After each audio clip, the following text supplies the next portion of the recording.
তো লাভাটি বাজার ক্রস করে ফেলছি। এখন পাকুল্লার এই রোডটাতে চলে আসছি। এখান থেকে লাভাটি থেকে পাকুল্লা আপনার মোটামুটি 14-15 কিলো হবে। তো এই 14-15 কিলো রাস্তাটা খুবই সুন্দর। আসলে যারা আসে নাই তাদেরকে বোঝানো যাবে না, আর যারা এই রাস্তাতে যাতায়াত করে তারা জানে। রাস্তার দুই পাশে গাছ, আবার কিছু দূর পর পর ধান ক্ষেত, অসাধারণ সুন্দর একটা দৃশ্য। তো যেতে যেতে আপনাদের সাথে একটা ব্যাপার, একটা ঘটনা শেয়ার করি। সেটা হচ্ছে আমি লাস্ট 6 মান্থ আর 7 মান্থ, হ্যাঁ এরকম হবে, আরও বেশি হতে পারে, একটা জিনিস নোটিস করলাম যে এখন পর্যন্ত আমার ওই আজকে কোনো আত্মীয় স্বজন কিংবা আদার্স কারো কাছ থেকে কোনো ফোন কল পাই নাই। আমিও দেই নাই, আমাকেও কেউ দেয় নাই। ব্যাপারটা পুরো আশ্চর্য লাগতেছে। বাইচে আছি না মইরা গেছি, এটা আমিও খোঁজ খবর নিই নাই, তারাও আমার কোনো খোঁজ খবর নেয় নাই। তো এটা কেমন যেন, মানুষ সবাই কেমন যেন একটু যান্ত্রিক হয়ে গেছে। আসলে সবার কনসেপ্টটা এখন এরকম হয়েছে যে আমি ভালো আছি এটাই অনেক, এরপর কে কি করলো কোনো কারো কোনো এটাতেই নেই।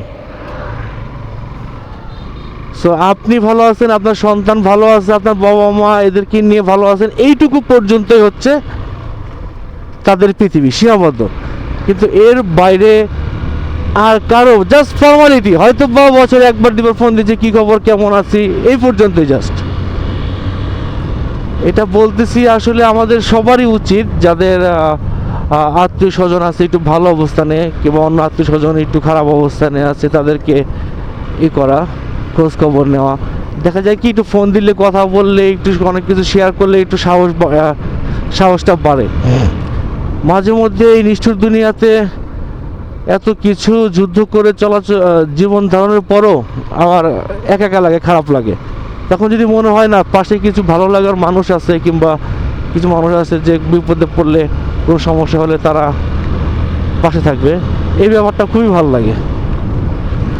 আচ্ছা, তো এখন সময় হচ্ছে 6:30। দেখি কতক্ষণ লাগে আজকে ঢাকা যেতে। গতকালকে প্রায় 4 ঘন্টা লাগিয়ে ঢাকা থেকে আসছি। আপনার ওই বাইপালের পরে ওই মেট্রো রেল নাকি একটা কাজ করছে, যার কারণে রাস্তার 3 ভাগের 2 ভাগই ওরা ব্লক করে রাখছে, যেতে পারে না। আর ওটা হচ্ছে প্রচণ্ড ব্যস্ত রাস্তা, প্রচুর গাড়ির চাপ এখানে। বাইপাল থেকে প্রায় শ্রীপুর, ঢাকা ভিজিট পার হয়ে শ্রীপুর পর্যন্ত ট্রাফিক ছিল। তো এই জন্য অনেক সময় লাগছে বাড়িতে যেতে। এখন আজকে দেখি কি অবস্থা, 6:30 বাজে, কতক্ষণে গিয়ে পৌঁছাই। শীতকালের জন্য আর তর্স হয়েছে না, কবে আসবে। আগে ছোটবেলায় টিভিতে যখন দেখতাম ভ্যাসলিন, সোয়েটার এগুলো অ্যাড দিচ্ছে, তখন ভাবতাম যে শীত চলে আসতেছে, টাকা বাড়তো না, আসলে তখন ভালো লাগতো। ভালো একটা কিছুর জন্য অপেক্ষা করতে আসলে এমনি তো ভালো লাগে।